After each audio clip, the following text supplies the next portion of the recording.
What's up, everybody, and welcome to ITG Daily, the show that brings you the hottest in gaming news. I'm Drew Bosley. You can find me on Twitter at ArtisticGamer28. That's the one, the only. It is Scott Savage. Scott, happy Friday. You can find him on Twitter at @Savage. Scott, what's happening today, man?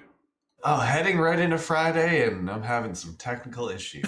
Right ahead of the weekend. It's beautiful. I don't need my computer all day today. No. Nah, you don't need it.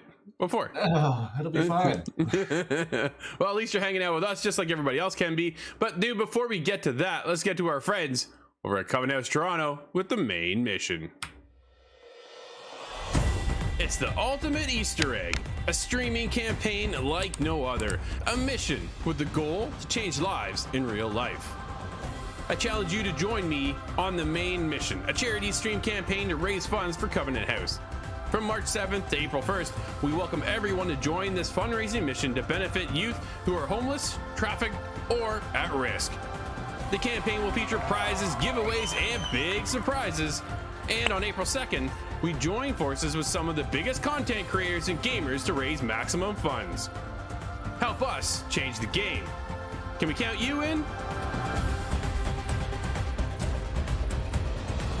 That's right, on April 2nd, we'll be live for 12 hours over on twitch.tv/CovenantHouseTO. There, you can join us at noon Eastern, and from there, we'll be having a host of streamers and a bunch of giveaways. Scott, we've got some good games to give away, some great prizes, thanks to our friends over at Steel Series, and a whole lot more. Dude, coming up on today's show, Sony is hosting PSVR2 hands-on demos. Movie makers are looking for Solid Snake. Yes, a Metal Gear Solid movie could be in the works, and there's a Battlefield game in development. Well, they won't just roll over. Not yet. Not yet. No, they should. Well, we'll get to it. Let's get into what Sony's up to, where everybody can be joining us live right now over on twitch.tv/the official ITG, as well as YouTube at ITG Reviews. But if you can't join us live, hit us up later. InsideTheGame.ca, podcast services, and TV streaming networks around the globe. Scott, Sony is hosting a PSVR2 hands-on demo at GDC. Comes from Michael Hardens over at PSU. Sony Interactive Entertainment is hosting PSVR2 hands-on demos at the Game Developers Conference this week. According to Chet Faliskas, the CEO and co-founder of Stray Bombay, here's what he had to say on Twitter. Had one of those VR moments today playing the new PSVR2.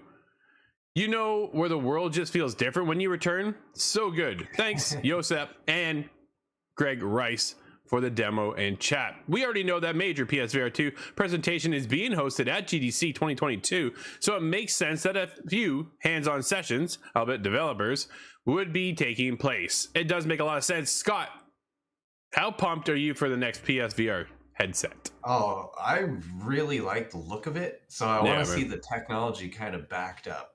But if people are getting their hands on this system and they're excited about it, that tells me good things so far. Now, I think we've all had that VR moment, though. Oh, absolutely. You, I think, maybe have it a little stronger than I do most of the time, but I come out of there going, my feet just feel a little different. The floor feels a little different now. Yeah, maybe he had motion sickness when he came back out. It's like, yeah, you know when you turn into the world and feel different? Yep, I felt sick. There's a reason why we don't have F-Zero Racing on VR. Dude, that would be... so the closest, that'd be a minefield for myself, but... Dude, the closest thing I played for that experience would be Star Wars Squadrons, and it actually, it really worked well, though. I was in it for a while playing that game, and everything ran smooth. It felt great, and it was awesome. I was pretty pumped when I was able to get in there and play that. It was a good time. Dude, it was well worth it, right? But let's get into the next topic, Scott. As Oscar Isaac says, Metal Gear Solid movie makers are searching, like Solid Snake, for the story. Michael Hardens PSU again. The Metal Gear Solid movie is still slowly gathering steam, with actor Oscar Isaac, who will portray Solid Snake in the film, recently offering a small update on the project while attending the red carpet event for Moon Knight. First of all, Scott, you checking out Moon Knight at all? I have no idea who Moon Knight is. I've never heard of them. Okay. There was another character we were talking about, I think, the other day. Yeah. I don't remember that one either. Oh, going back to the VR thing quickly, Northern Nerdcast joins us over on Twitch, just like everybody else can, and says Gran Turismo VR was awesome. So was Drive Club. Dude, remember that game? I forgot about Drive Club. Yeah, there's a throwback. I never played that one. Dude, it was good, but it was just one of those things that was like too little too late. It was met with so many problems at launch. Yeah, unfortunately, right? But fortunately, Isaac revealed that Metal Gear Solid movie is still making progress, although it obviously is still in the early stages right now. Here's what he had to say. He was talking with IGN, quote, we're searching like Solid Snake. We are climbing through air ducts and we're looking for the story. What does that mean, Scott? Like, they got nothing going on? What the heck? I don't remember if air ducts come out or like comes up more in that game. Maybe in 3 when you find that guy who looks kind of like Raiden. But yeah, it's 2. They're going to be struggling to find a story, and I don't think that's so unusual for Metal Gear. I think they get the story is written and nobody really understands or finds it either. I'm kind of baffled that they haven't come up with something by now, Scott. Like, we have 5 Metal Gear Solid games. Is there nothing you can pull from for a reference or an idea or a spin-off? Dude, like, Metal Gear is a very convoluted story. Overall, like, right, the story arc: Solid Snake, Liquid Snake, Naked Snake, this snake, that snake, brother snake, like sister snake. It's all just there's so many snakes going on. I don't think there's been a sister snake. You might have just caught the twist. There, that's the story of the movie. That's what's coming out. But it's one of those situations, man. I'm a little disappointed. No Kurt Russell. Oh man, he's Snake Plissken. I mean, he really is. He's not the voice that I want to hear, but no, not even. Dude, David Hayter, as much as I love David Hayter's voice for Snake, there's no way he could play Snake, right? Well, I think he would ham it up really well, but I don't know if it would be a great serious performance. Yeah, that one's just kind of it tells me that we won't see anything anytime soon. And we've had some great movies come over from the world of video games as of late.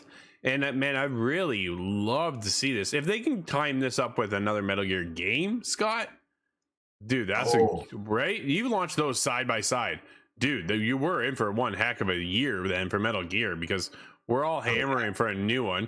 Will Sony, like, there's rumors of Sony buying a Konami IP, the rights to the IP, and nobody knows officially what that IP was.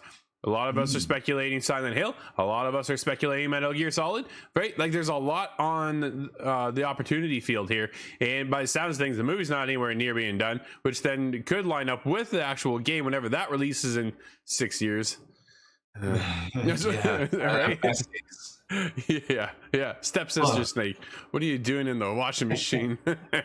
Oh no. Captain Awesome joins us as well. What's up, brother? It's not one of those anime. Yeah, wrong. All right, let's move on to what else is wrong. Rumors, Scott. It's the rumors. New Battlefield in pre-production and will revert a lot of changes made in Battlefield 2042.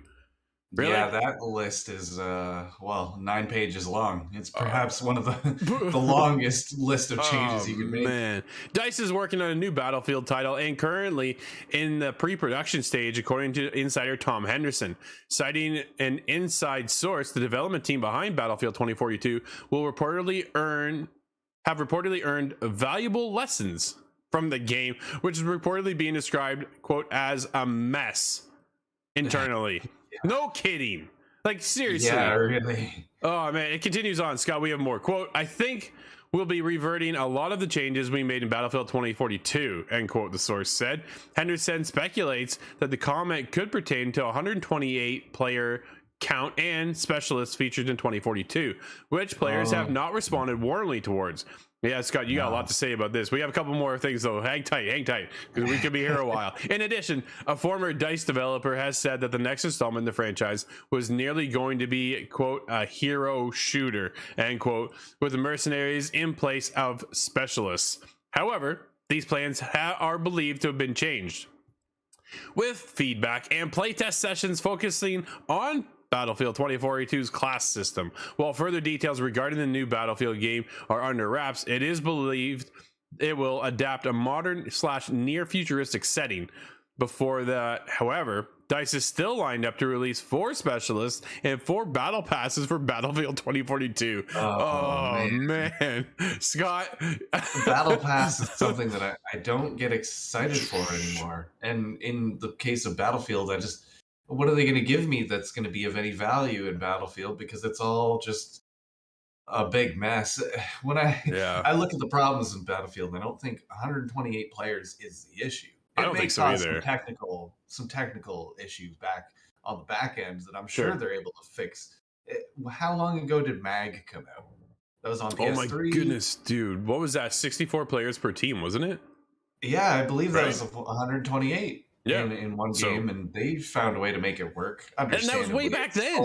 It's a lot different graphically, and I understand it's kind of different, but I'm sure. If anybody would be trusted to do it, I think Battlefield developers, DICE, who's been doing it for 20 years, I would expect them to figure it out. Well, I think that's the biggest thing, Scott. It was the high expectations coming out of DICE, right? Is because they've already know this franchise. They've already iterated year over year after year on this title particularly. And then Hellmonkey comes in here and says, why don't they just fix Battlefield 2042 just before making another one? Dude, you got us. Like, we're baffled just as much as you are. And it's brutal, says ITG Parker. What's up, Nate? He says, I have to wonder who's in charge of EA and DICE and making all these calls. Dude, I thought maybe they need to get Vince Zampella over there and straighten that out, because we see how everything's working around whatever he's working on. So you saw, Apex Legends hit hard and doing well. And then you saw Jedi Fallen Order doing well. And he's on to other projects, but maybe they need to wrap him in over there at DICE so they can sort this disaster out, because it's really unfortunate, because that's what I said. It's got so many high hopes going into this one, right? You, myself, and Kyle were talking last night, and we're like, ugh. And you, dude, I'm going to bring it up. You said you keep dabbling back into Battlefield 2042 just to see the changes, right? Have they fixed it enough? And it's one of your favorite franchises of all time, and it's leaving you not even wanting to play, but you kind of check in every now and then to see if it's worth it. Yeah. I think I played 2 or 3 games yesterday, and I thought, well, it's not quite there yet. It's not terrible. It's not as broken as it was. They are making progress on it. I have to credit them for that. They're sticking with it, even though the ship has sank. But they're still bailing it out at the bottom of the water, ocean into ocean. They're still bailing with a bucket. But it's still such a mess, and I think it comes down to a lot of conceptual problems. The character class system, there was nothing wrong with the class system. Specialist was a big mistake. I don't know if anybody wants that. If it makes sense in games like nobody knows. Okay, Apex Legends, sure. There's a 3-man team. You can, make a whole meta around what characters you choose. Siege, we love Siege. Oh man, and that works beautifully. But with Battlefield, 128 players, it's not like you're doing. You're not making a meta. You're not forming plays. And if you were, you would need voice chat. Who dropped the ball? I just want to talk.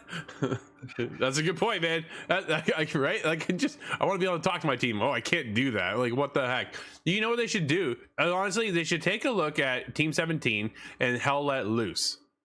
Because Hell Let Loose has a massive... Man, you have a commander, you have squads within the squads, and you all have... Dude, they have certain roles, right? Like myself, Kyle, Nate were on there, Lucas were on there, and you have the engineer, you have the scout, you have the sniper. Like, you have certain roles that make sense for how to accomplish that. And you know what? That has voice chat. It's incredible how that works, right? Dude, they even went so far as to give you an overall voice chat, proximity chat, or just your squad chat. And yet you can't bring that into Battlefield, which has been a franchise for decades. It's a perfect model. If anybody wants to figure out how to do voice comms over that, perfect. And although I get a little annoyed in Hell Let Loose because I'm waiting in line for the sniper position. Yeah, I hear you. Even that would be an improvement on Battlefield. Even if they had roles that you had to select, that would work just fine. Yeah. And it's Battlefield. I want that level of communication and complication. Otherwise, I'll play Call of Duty and I'll run through and, shoot 10 guys in 30 seconds, die and start all over again. But that's not what Battlefield is about. That's fair. Did you try the hazard zone? No, I couldn't even get in. I tried playing it more recently, and I think I had a connection issue, but it was very close to launch. It was maybe a month after. Yeah, I played a couple rounds of it. I actually enjoyed it because it felt more tactile, I guess I could say. For me anyways, it felt a little bit more grounded than the whole big massive scope of getting shot and not having a clue where the bullet came from.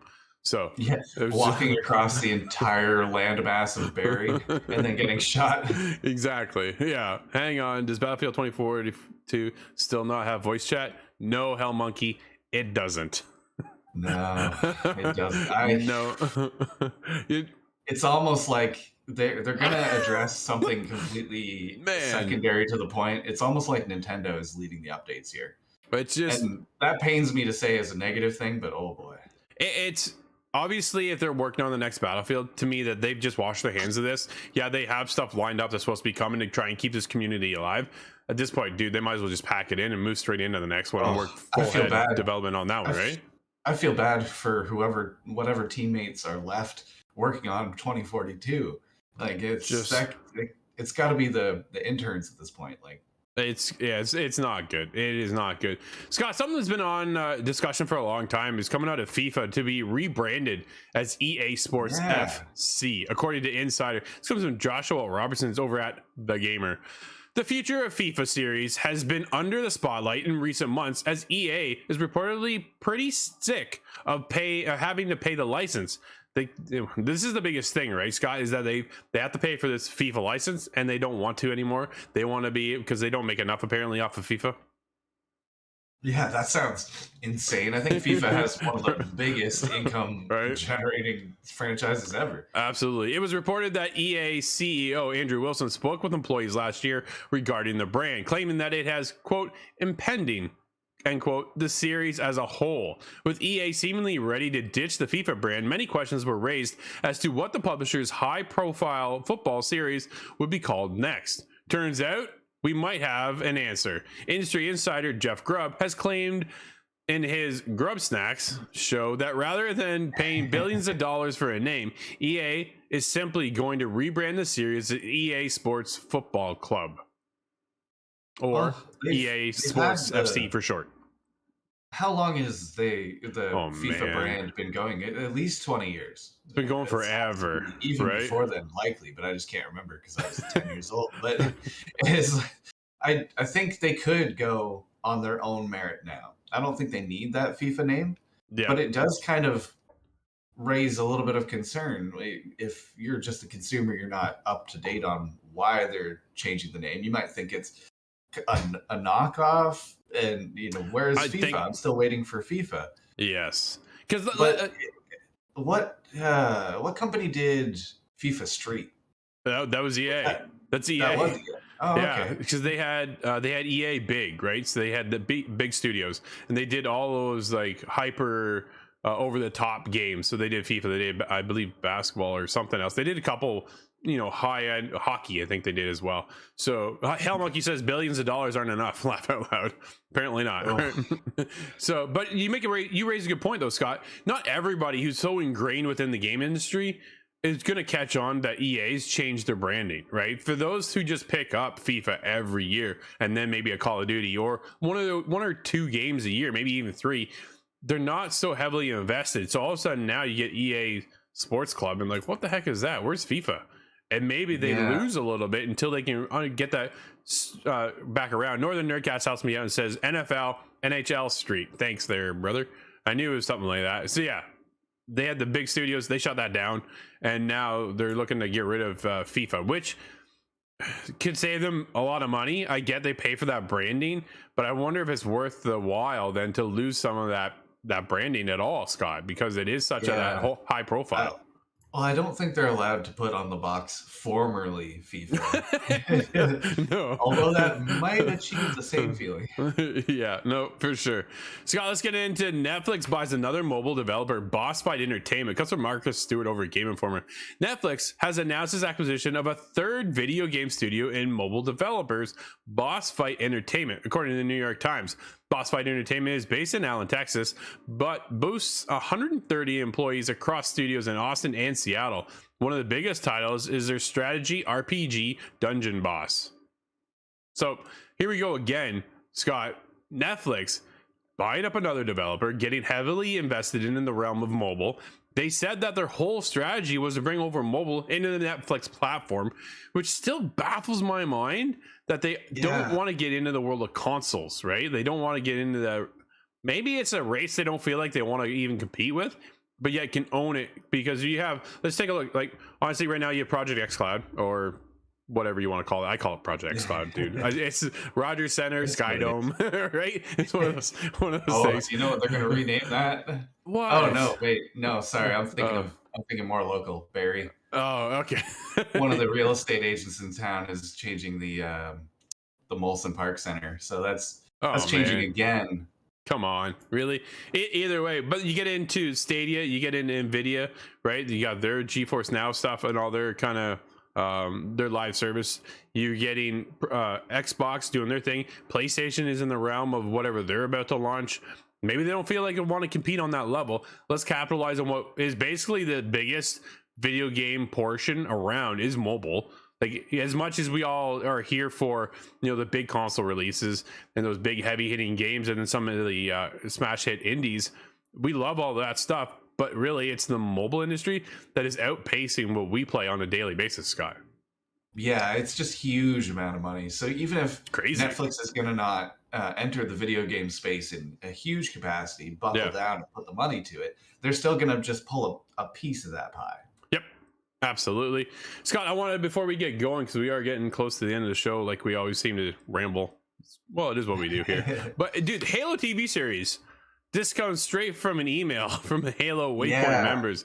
The Halo TV. I received this one late last night, and I thought, well, this is probably the best way to pass on this information. Right? Yeah. No, this makes a lot of sense. The Halo TV series has landed on Paramount Plus, so you can definitely check it out. It's on Xbox Game Pass. Ultimate subscribers get a 30-day free trial of Paramount Plus to tune into the show as episodes release every Thursday. Scott, are you like myself and just waiting for the entire series to be done, get your Paramount Plus subscription, and then just binge it all? I think I might do that, but I don't know if I can wait that long. I'm afraid of running into spoilers. I've already seen a little bit of people's opinion. And, they seem to. Some people really like it. Some people are not so impressed. So a little wishy-washy. It's hard for me.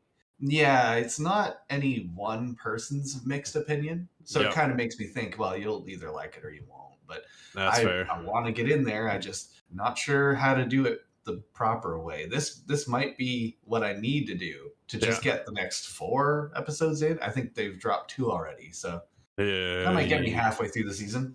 Well, I was talking to Kyle last night about it, and he says his son wants to watch it too. So he's waiting, because I was waiting to hear what Kyle had to say about it.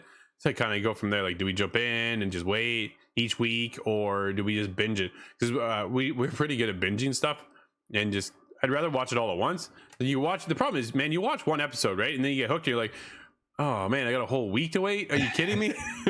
So if you can avoid spoilers, Game of Thrones did that the worst, or the best / worst. That's fair. They always had the action halfway into the beginning or the end of the episode. You get there and you go, oh, it just started. So you have to watch another one and another one.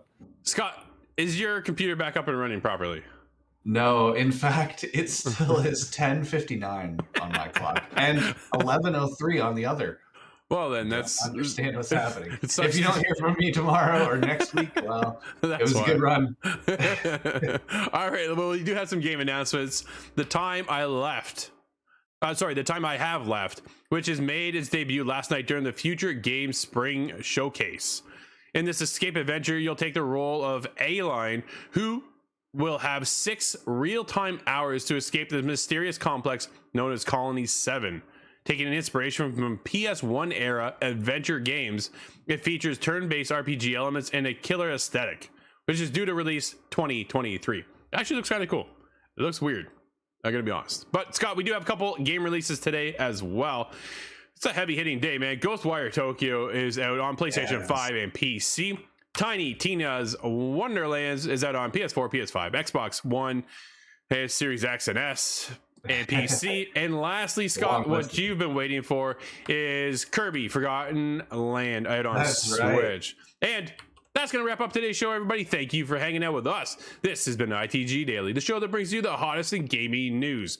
You can join us live over on twitch.tv/theofficialitg, as well as YouTube at ITG reviews. But if you can't join us live, hit us up later. InsideTheGame.ca podcast services and TV streaming networks around the globe.